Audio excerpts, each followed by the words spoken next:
Today I want to share with you my journey with FRS, how it has become my sanctuary and transformed my sense of community and purpose. I spoke about this with you before.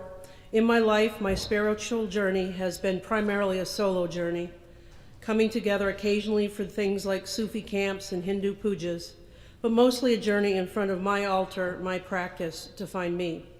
Now today, I love that this practice has brought me to be part of this beloved community, a community of communities.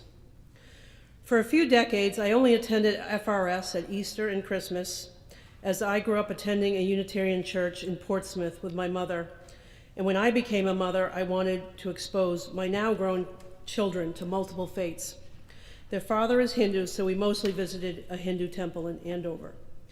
However, everything changed when FRS called for English tutors to support the newly arrived Afghan families. These were people who had risked everything for the U.S. military. Regardless of my views on U.S. military policy in Afghanistan, I saw it not only as my duty as an American to help them, since my country put them in this predicament of having to evacuate their homeland, but the little corner of the world that I could help transform. This was my dharma. Despite my engineering background, I volunteered to teach English, which was definitely not my strong suit, but I was eager to connect with his family. I asked many questions outside of my tutoring role about their status, housing, jobs, and even helped with grocery shopping at a local Indian store. Soon, I was invited by Reverend Rebecca to be part of FRS's core volunteer group that met weekly. I was the only non-FRS member, but was quickly welcomed. What started as an effort to help one family became a deeper connection with the FRS community itself. Then Reverend Rebecca invited me to serve as a worship associate. I was flattered. I hesitated at first, unsure of the role, but trusted her judgment. This was an act of surrender, something I had read about in spiritual texts for years, but had not always practiced. Here are some notes I had jotted down in my journals over the years in following your spiritual path. Some surrender is required. Trust the path. Boldness has magic. Take the leap. Note, I had close friends that said, "Wait, what? You're joining a church? That doesn't seem like you." They didn't know what kind of church this was.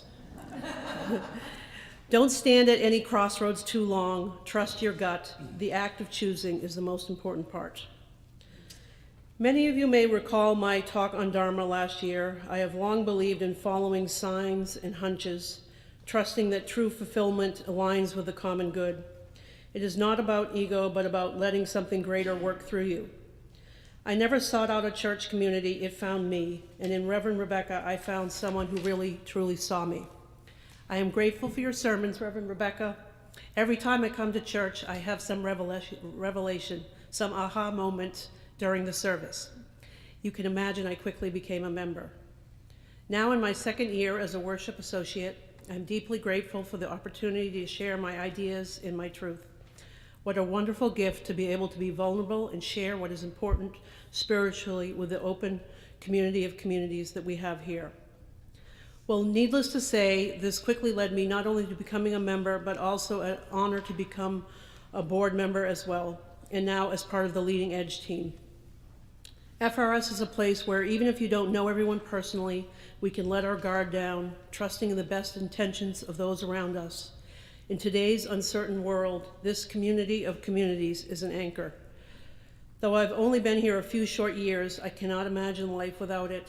When you truly follow your heart, the universe leads the way. I'm so happy to be here.